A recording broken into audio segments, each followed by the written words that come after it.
Now, those of you who followed Eminem's career, let me be really clear about this. This is before Eminem has his great gay awakening. In 2002 with 8 Mile, Eminem suddenly decided that gay men were real men and that he could like them too. He still hates women, but gay men are okay. So in 2002, he's asked by Kurt Loder in an interview on MTV, what is up with you and gay men? Why do you have faggot in every one of your songs? What's up with you? And here's what he says. He says, the lowest degrading thing you can say to a man is call him a faggot and take away his manhood. Call him a sissy. Call him a punk. Faggot to me doesn't necessarily mean gay people. Faggot to me just means taking away your manhood. So you hear it. It's about gender and gender performance, not necessarily about sexual orientation. Without confronting homophobia, that fear that other men will see us as gay, masculinity becomes a relentless test, always up for grabs, always having to be proven, always having to be demonstrated. Now, so part of my argument is that we need to make masculinity visible, and particularly to boys and younger men. Why would men resist this? Let me move on to the second area of change in women's lives, the workplace, and that second rule of manhood, being a big wheel. Now here I think the easiest way to describe this is to tell you another story about when I was on a TV talk show, familiar to all of you.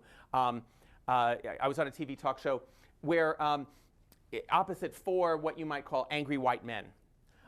These were 4 men who believed that they, let me just say, academics typically make not very good talk show guests. Because the talk show format is really organized now for heat, not light. I mean, they want a lot of polarization, a lot of sparks, you know, yes, no, us, them, black, white. And what do academics do? We get up there and we go, well, it's a little more complicated than that. That's not good TV. So I was really surprised to be even asked here, but there I was on this panel opposite these 4 guys who all believed that they were the victims of reverse discrimination. These were white men who were passed over for jobs, passed over for promotions because of affirmative action, they believed, that gave them to unqualified people as opposed to them. Now, the reason I'm telling you the story is I want you to hear the title of this particular show. The title of the show was, A Black Woman Stole My Job. And these guys all told their story about how they were qualified for jobs, qualified for promotions, and then they didn't get them. And they are really angry about it because they feel that they are the victims of discrimination. So then it's my turn to speak. And so I said, I have just one question. I have one question for you guys about the title of the show, A Black Woman Stole My Job. Actually, I have a question about one word in the title of this show, the word my. Where did you get the idea it was your job? Why isn't the title of the show, A Black Woman Got the Job? A Black Woman Got a Job. Because without confronting men's sense of entitlement, we will never understand why so many men resist gender equality. We think gender equality is a zero-sum game. If women win, men lose. We think this is a level playing field. So anything that even tilts it slightly, we think, oh my God, water's rushing uphill, it's reverse discrimination against us. But I think that this is important. I think it's important for us to know what resistance we will face when we begin to make gender visible to men. Because making gender visible to men is not only about making gender visible, but also making privilege visible. Now, I think the case can be made most easily by looking at the next 2 areas of change in women's lives, balance in work and family, and sexuality. Let me take balancing work and family and the third rule of manhood, being a sturdy oak. Because here I think men are finding that the very things we thought would make us real men are the very things that make it most difficult for us to be the kind of fathers, the kind of friends, the kind of partners, and the kind of husbands that we say we want to be. This is true among college-age men all across the country, regardless of region, race, religion, and that is American college-age men say they want to be good fathers. They want to be more involved fathers than their own fathers, where they really want to be involved with their children. So how do we think about involved fatherhood or even involved parenthood in this country? Well, we have this great phrase that describes how we are when we are really, really involved parents. And you've heard it, of course, and that is quality time. right? Quality time, and quality time is, how many of you have children? Let me just see your hands. Okay. The people who have children in this room know full well quality time is a complete lie. Right? You don't say to your kid, Friday afternoon after school, we'll throw that ball around, we'll get close, we'll do some serious bonding. Because your kid's going to say, sorry, Dad, I have plans.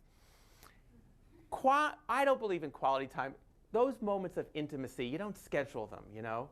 Though, not to sound too autobiographical, but those moments of connection happen the 38th time you are watching Toy Story with your 5-year-old.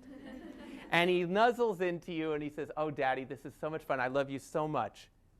And what you know at that moment is it wouldn't have happened had you not watched it 37 other times. I don't believe in quality time at all. I believe in quantity time. I believe in putting in the boring, long hours doing those routine household tasks that nobody gets an award as Father of the Year for. Nobody writes a book about what a swell dad they are. It's doing those boring, routine things. That's what nurturing really is. Nurturing is not some mystical state of being that you have to go off into the woods and chant and drum in order to learn. Nurturing is, as we social scientists say, a set of practices. It's things people do. When we men do them, we will be nurturing. Now, that is part of what I think we want. That's what men say they want. They want to have those kind of relationships with their children. Now, this is not just a personal lifestyle option. This is also public policy. There are currently 3 reforms that go under the umbrella of family-friendly workplaces. And those 3 reforms are on-site childcare, flexible working hours, and parental leave. By the way, did you know that the United States is one of only 5 countries in the world that does not offer paid parental leave to anyone? You know what the other 4 are? Swaziland, Lesotho, Suriname, and Papua New Guinea. So, and we are the other. Only 5 that offer no paid parental leave to anyone.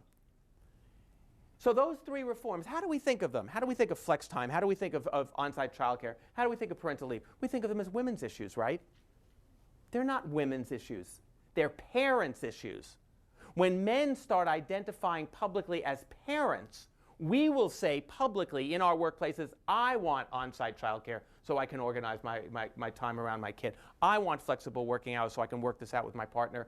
I want parental leave because I don't want to miss a second of my kid's early life. And if any of you have ever spent more than a minute studying public policy, you will know that women won't get family-friendly workplaces unless men start supporting them. Now, why should we do that? Here, I think the evidence is overwhelming. There's some really good evidence about this from a psychologist at University of Washington named John Gottman, who studies successful marriages, and some research by a sociologist at UC Riverside named Scott Coltrane. And the research here is really convincing. What researchers typically find is, now studying successful marriages already, to a sociologist, this is like a revelation. Because when we study marriage, we only have 2 types, intact and divorced. Right? And you all know there are a lot of different kinds of intact marriages. There are couples that hate each other's guts. There's also couples who are like completely in love with each other after being married 58 years.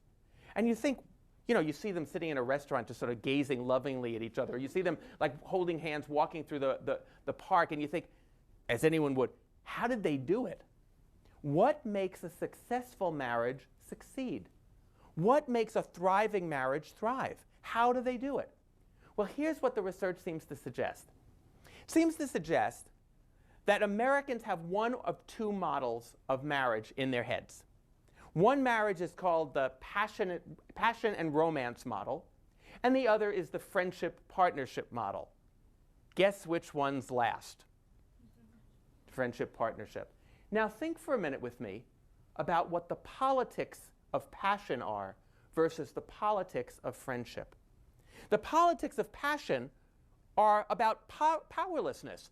Oh my God, I feel so out of control. I'm so vulnerable. I'm so powerless. Is he going to call? Should I call her? What should I do? You know, I'm out of control. The politics of friendships are egalitarian. The politics of friendship are peer relationships. So it turns out that the more egalitarian the marriage, the more likely they will thrive.